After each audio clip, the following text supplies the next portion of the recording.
Hello बच्चों। यहाँ पे आपका क्वेश्चन है the molar heats of combustion of C2H2 graphite and H2 are 310.62 kilocal, 94.005 kilocal and 68.32 kilocal respectively. Calculate the standard heat of formation of C2H2। तो यहाँ पे आपका जो की कंसेप्ट है वो देख लेते हैं। तो यहाँ पे आपका की कंसेप्ट हो जाएगा standard heat of formation of substances. अगर हम यहाँ पे डिफाइन कर सकते हैं कि स्टैंडर्ड हीट ऑफ फॉर्मेशन क्या होता है कोई सब्सटेंस का, तो हम यहाँ पे ये क्वेश्चन सॉल्व कर सकते हैं। तो यहाँ पे जो आपका रिक्वायर्ड रिएक्शन है सबसे पहले तो वो देखते हैं। हमारा रिक्वायर्ड रिएक्शन, केमिकल रिएक्शन जो यहाँ पे हमें देखना है वो क्या होगा। तो यहाँ पे आपको कार्बन लेना है प्लस इसके साथ आपको H2 लेना है और यहाँ पे कंबाइन करके आपको C2H2 का फॉर्मेशन करना है। और यहाँ पे सिंस कार्बन 2 है तो यहाँ पे ये मल्टीप्लाई बाई 2 हो जाएगा। यहाँ पे कार्बन जो आपने लिया ये आपके सॉलिड में होगा, H2 गैस जो लिया वो आपके गैस में होगा और ये स्टैंडर्ड टेम्परेचर प्रेशर में लिया गया होगा। और यहाँ पे जो आपका C2H2 बना है ये आपका जो है गैस होगा। अब यहाँ पे देखते हैं आपका इन्फॉर्मेशन क्या दिया है। यहाँ पे सबसे पहला इन्फॉर्मेशन दिया है आपका heat of combustion of C2H2। तो मतलब C2H2 को अगर आप लोगे ऑक्सीजन के साथ कंबाइन करोगे तो आपका यहाँ पे क्या बनेगा, CO2 और H2 बनेगा। ये आपका पहला है। दूसरा, अगर अगर इसको हम बैलेंस करें तो यहाँ पे आ जाएगा 2 टाइम्स और यहाँ पे इसको बैलेंस करें तो ये आ जाएगा आपके 5/2 के बराबर और यहाँ पे आपका 1 रहेगा। सेकेंड रिएक्शन देखते हैं। सेकेंड रिएक्शन जो है आपका दिया है graphite, carbon as a in form of graphite. तो कार्बन सॉलिड लिया है अपन ने, इसमें हमने जो है O2 ऐड किया और यहाँ पे हमने जो है CO2 का फॉर्मेशन कर लिया है।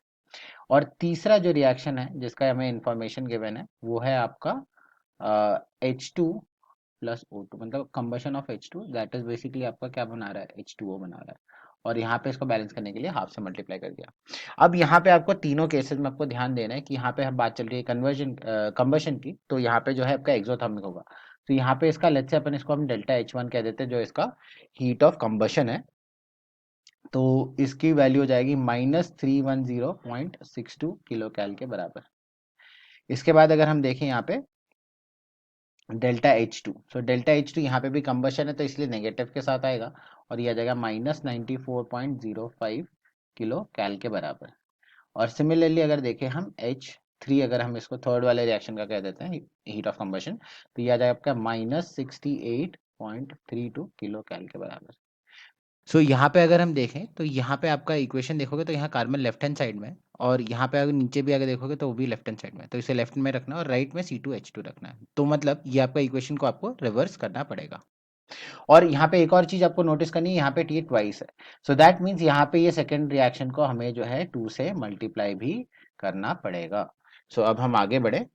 तो हमारा जो डिजायर्ड रिएक्शन था तो इसका हम इसको कह देते हैं डेल्टा H, राइट।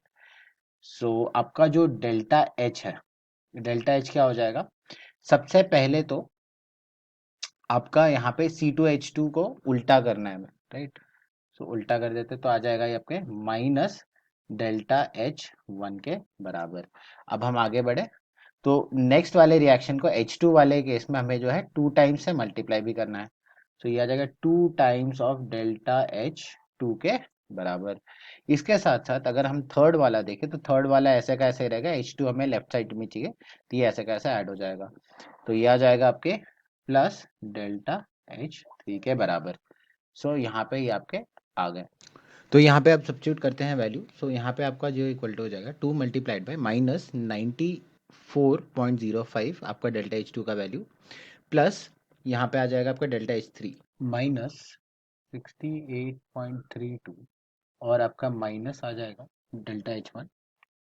तो यहाँ पे ये दिया है -310.62 के बराबर। यहाँ पे अगर इसको सॉल्व करें तो ये आ जाएगा 2 इंटू 94.05 और ये आ जाएगा आपका माइनस, फिर आपका जाएगा -68.32 और यहाँ माइनस माइनस प्लस आपका हो जाएगा तो प्लस 310.62 के बराबर आ जाएगा। और इसको अगर हम सॉल्व करें तो यहाँ पे ये आ जाएगा इक्वल टू प्लस 54.18 किलो कैल के।